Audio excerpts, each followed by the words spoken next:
February 27th, evening reading, Numbers 15, 16. Supplementary offerings, Numbers 15. The Lord said to Moses, "Speak to the Israelites and say to them, after you enter the land I am giving you as a home, and you present to the Lord food offerings from the herd or the flock, as an aroma pleasing to the Lord, whether burnt offerings or sacrifices for special vows or free will offerings or festival offerings. Then the person who brings an offering shall present to the Lord a grain offering of a tenth of an ephah of the finest flour mixed with a quarter of a hin of olive oil. With each lamb for the burnt offering or the sacrifice, prepare a quarter of a hin of wine as a drink offering. With a ram, prepare a grain offering of 2/10 of an ephah of the finest flour mixed with a third of a hin of olive oil, and a third of a hin of wine as a drink offering. Offer it as an aroma pleasing to the Lord. When you prepare a young bull as a burnt offering or sacrifice for a special vow or a fellowship offering to the Lord, bring with the bull a grain offering of 3/10 of an ephah of the finest flour mixed with a half a hin of olive oil, and also bring half a hin of wine as a drink offering. This will be a food offering, an aroma pleasing to the Lord. Each bull or ram, each lamb or young goat is to be prepared in this manner. Do this for each one, for as many as you prepare. Everyone who is native born must do these things in this way when you present a food offering as an aroma pleasing to the Lord. For the generations to come, whenever a foreigner or anyone else living among you presents a food offering as an aroma pleasing to the Lord, they must do exactly as you do. The community is to have the same rules for you and for the foreigner residing among you. This is a lasting ordinance for the generations to come. You and the foreigner shall be the same before the Lord. The same laws and regulations will apply both to you and to the foreigner residing among you." The Lord said to Moses, "Speak to the Israelites and say to them, when you enter the land to which I am taking you, and you eat the food of the land, present a portion as an offering to the Lord. Present a loaf from the first of your ground meal, and present it as an offering from the threshing floor. Throughout the generations to come, you are to give this offering to the Lord from the first of your ground meal." Offerings for unintentional sins. Now if you, as a community, unintentionally fail to keep any of these commands the Lord gave Moses, any of the Lord's command to you through him, from the day the Lord gave them and continuing through the generations to come, and if this is done unintentionally without the community being aware of it, then the whole community is to offer a young bull for a burnt offering as an aroma pleasing to the Lord, along with its prescribed grain offering and drink offering, and a male goat for a sin offering. The priest is to make atonement for the whole Israelite community, and they will be forgiven, for it was not intentional, and they have presented to the Lord for their wrong a food offering and a sin offering. The whole Israelite community and the foreigners residing among them will be forgiven, because all the people were involved in the unintentional wrong. But if just one person sins unintentionally, that person must bring a year-old female goat for a sin offering. The priest is to make atonement before the Lord for the one who erred by sinning unintentionally. And when atonement has been made, that person will be forgiven. One and the same law applies to everyone who sins unintentionally, whether a native-born Israelite or a foreigner residing among you. But anyone who sins defiantly, whether native-born or foreigner, blasphemies the name the Lord must be. But anyone who sins defiantly, whether native-born or foreigner, blasphemies the Lord and must be cut off from the people of Israel, because they have despised the Lord's word and broken his commands. They must surely be cut off. Their guilt remains on them. the Sabbath breaker, put to death. While the Israelites were in the wilderness, a man was found gathering wood on the Sabbath. Those who found him gathering wood brought him to Moses and Aaron and the whole assembly, and they kept him in custody because it was not clear what should be done to him. When the Lord said to Moses, "The man must die, the whole assembly must stone him outside the camp." So the assembly took him outside the camp and stoned him to death, as the Lord commanded Moses. Tassels on garments. The Lord said to Moses, "Speak to the Israelites and say to them, throughout the generations to come, you are to make tassels on the corners of your garments, with a blue cord on each tassel. You will have these tassels to look at, and so you will remember all the commands of the Lord, that you may obey them and not prostitute yourselves by chasing after the lust of your own hearts and eyes. Then you will remember to obey all my commands and will be consecrated to your God. I am the Lord your God who brought you out of Egypt to be your God. I am the Lord your God."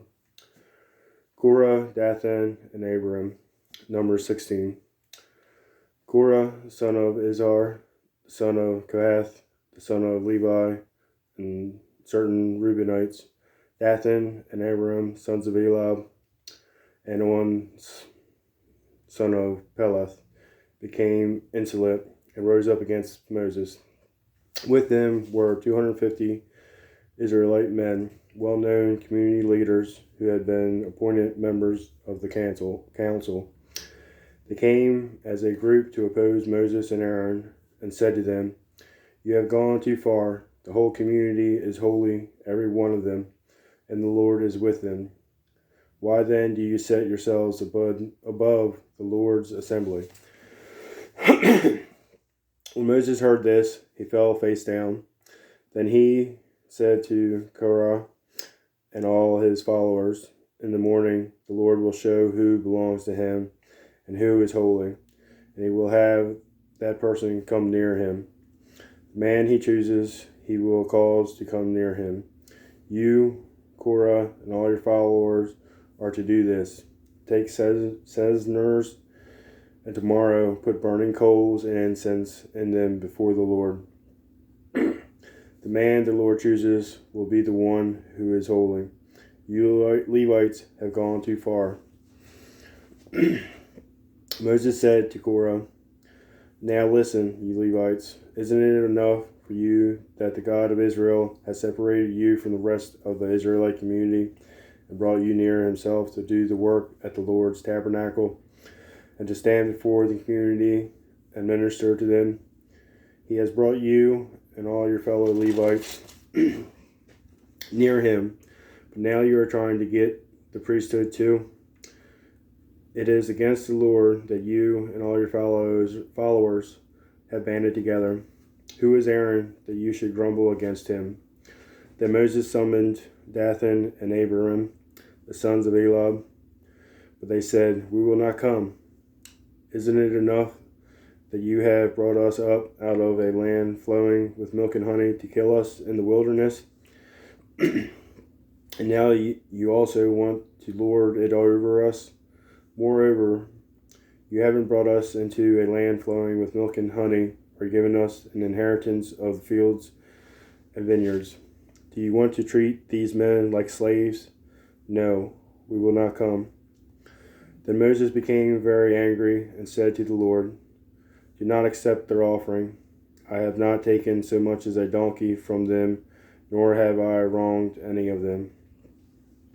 Moses said to Korah, "You and all your followers are to appear before the Lord tomorrow. You and they and Aaron. Each man is to take his censer and put incense in it, 250 censers in all, and present it before the Lord. You and Aaron are to present your censers also." So each of them took his censer, put burning coals and incense in it, and stood with Moses and Aaron at the entrance to the tent of meeting. When Korah had gathered all his followers in opposition to them at the entrance to the tent of meeting, the glory of the Lord appeared to the entire assembly. The Lord said to Moses and Aaron, "Separate yourselves from this assembly, so I can put an end to them at once." But Moses and Aaron fell face down and cried out, "O God, the God who gives breath to all living things, will you be angry with the entire assembly when only one man sins?" Then the Lord said to Moses, "Say to the assembly, move away from the tents of Korah, Dathan, and Abiram." Moses got up and went to Dathan and Abiram, and the elders of Israel followed him. He warned the assembly, "Move back from the tents of these wicked men. Do not touch anything belonging to them, or you will be swept away because of all their sins." So they moved away from the tents of Korah, Dathan, and Abiram. Dathan and Abiram had come out and were standing with their wives, children, and little ones at the entrance to their tents. Then Moses said, "This is how you will know that the Lord has sent me to do all these things, and that it was not my idea. These men die a natural death and suffer the fate of all mankind, then the Lord has not sent me. But if the Lord brings about something totally new, and the earth opens its mouth and swallows them with everything that belongs to them, and they go down alive into the realm of the dead, then you will know that these men have treated the Lord with contempt." As soon as he finished saying all this, the ground under them split apart, and the earth opened its mouth and swallowed them and their households, and all those associated with Korah, together with their possessions. They went down alive into the realm of the dead, with everything they owned. The earth closed over them, and they perished, and were gone from the community. At their cries, all the Israelites around them fled, shouting, "The earth is going to swallow us too." And fire came out from the Lord and consumed the 250 men who were offering the incense. The Lord said to Moses, "Tell Eleazar, son of Aaron, the priest, to remove the censers from the charred remains and scatter the coals some distance away, for the censers are holy." The censers of the men who sinned at the cost of their lives. Hammer the censers into sheets to overlay the altar, for they were presented before the Lord and have become holy. Let them be a sign to the Israelites. So Eleazar the priest collected the bronze censers brought by those who had been burned to death, and he had them hammered out to overlay the altar, as the Lord directed him through Moses. This was to remind the Israelites that no one except a descendant of Aaron should come to burn incense before the Lord, or he would become like Korah and his followers. The next day, the whole Israelite community grumbled against Moses and Aaron. "You have killed the Lord's people," they said.